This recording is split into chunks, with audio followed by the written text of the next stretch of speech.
સાતોડા ગામથી સતલાસણાને જોડતા રસ્તાના નદી પરના પુલનું કામ પૂર્ણ થતાં જિલ્લા બક્ષીપાન મોરચા મહામંત્રી થાનસી ચૌહાણની મુલાકાત. આજરોજ સતલાસણા તાલુકાના મોટા કોઠાસણા જૂથ પંચાયતના સાતોડા ગામથી સતલાસણાને જોડતા રસ્તાના નદી ઉપરના પુલનું કામ પૂર્ણાવતીના આરે છે.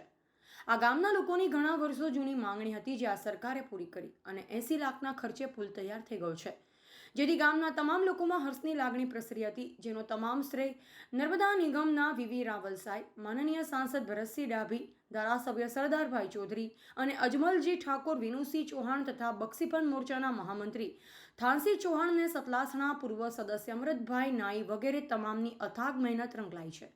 જેમાં આજરોજ પુલના કામના સ્થળ પર બક્ષીપન મોરચાના મહામંત્રી થાનસી ચૌહાણ અને અમૃતભાઈ નાઈ રૂબરૂ મુલાકાત કરી. આમ સતલાસણા તાલુકાની સાથોસાથ સમગ્ર જિલ્લાના સેવાકીય કામોમાં અગ્રેસર રહેતા અને કોઈપણ કામના તેઓ રૂબરૂ મુલાકાત કરીને જંપે છે. થાનસી ચૌહાણને સરકારશ્રી તરફથી તેમના કામની કદર કરવી જોઈએ અને આવનારી ચૂંટણીઓમાં તેમને હોદ્દાને શોભે તેવું સ્થાન મળે તેવી લોકમાંગણી છે. રિપોર્ટર ભૂપતસિંહ ચૌહાણ, સતલાસણા.